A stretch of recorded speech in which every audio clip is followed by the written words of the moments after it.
Le silence tombe dans le stade. Des millions de supporters retiennent leur souffle. Puis une image apparaît sur tous les écrans du Brésil. Le nom de Neymar figure officiellement dans la liste pour la Coupe du Monde 2026. Et immédiatement, le football mondial explose. Parce qu'il y a encore quelques mois, beaucoup pensaient que tout était terminé.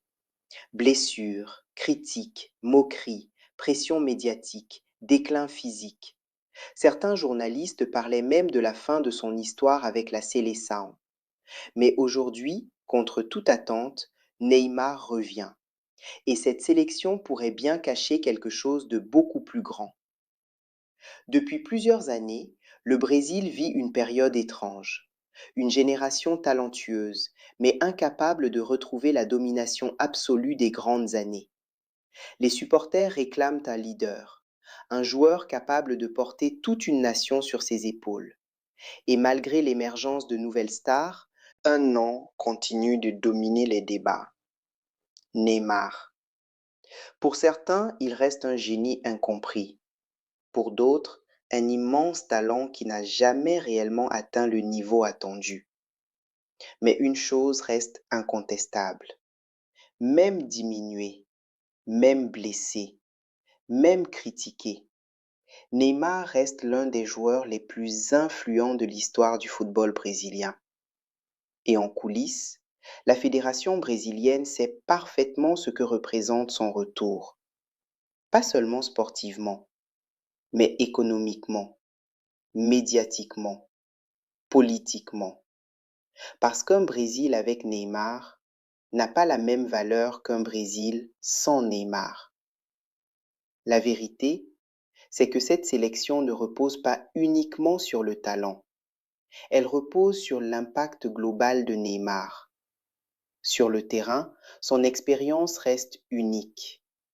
Plus de 10 ans au plus haut niveau européen, des centaines de matchs sous pression, des compétitions majeures disputées dans les environnements les plus hostiles du football mondial. Très peu de joueurs actuels possèdent cette capacité à absorber la pression médiatique mondiale. Et surtout, très peu de joueurs comprennent aussi bien le poids émotionnel d'un maillot brésilien. Même après ses blessures, Neymar continue de produire des statistiques impressionnantes lorsqu'il est physiquement prêt. Passes décisives, création d'occasions, vision du jeu, leadership offensif.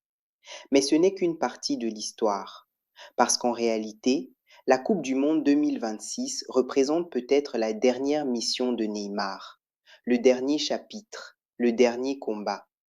Et cela change absolument tout. Les entraîneurs le savent, les dirigeants le savent, les sponsors le savent.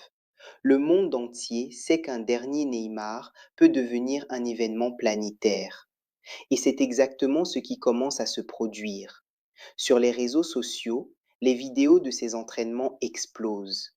Les médias brésiliens relancent les débats. Les supporters recommencent à rêver. Parce qu'au fond, personne n'a vraiment oublié ce que Neymar est capable de faire lorsqu'il joue avec liberté. Mais derrière ce retour spectaculaire, la pression est monstrueuse. Car Neymar n'a plus droit à l'erreur.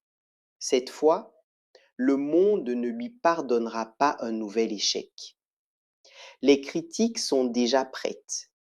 Certains anciens joueurs affirment qu'il ralentit le développement de la nouvelle génération. D'autres pensent qu'il est trop fragile physiquement pour supporter une Coupe du Monde entière.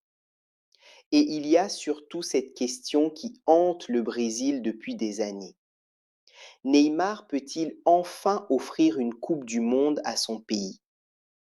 Parce que malgré ses statistiques incroyables, une partie des supporters continue de juger sa carrière incomplète.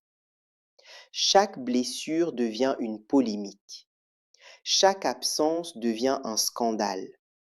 Chaque performance moyenne déclenche une tempête médiatique.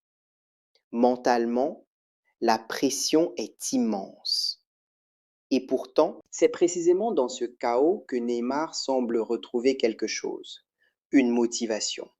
une rage, une obsession, comme si cette Coupe du Monde était devenue plus qu'un tournoi, comme si elle était devenue une question d'héritage. Mais il existe aussi une autre vérité rarement évoquée. Le retour de Neymar représente des centaines de millions d'euros potentiels. Audience télévisée, contrats publicitaires, maillots, sponsors, réseaux sociaux, droits marketing. Neymar reste une machine commerciale mondiale. Même après toutes les controverses, son image continue d'attirer les grandes marques internationales. Pour la fédération brésilienne, sa présence augmente immédiatement la valeur médiatique de la sélection.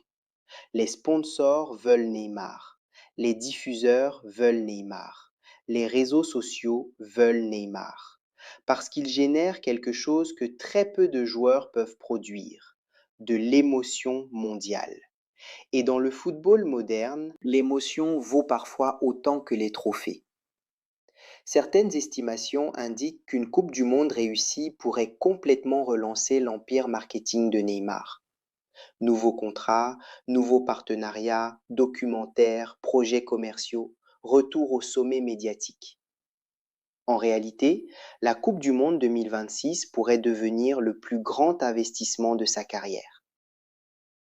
Alors, pourquoi Neymar a-t-il été sélectionné pour la Coupe du Monde 2026?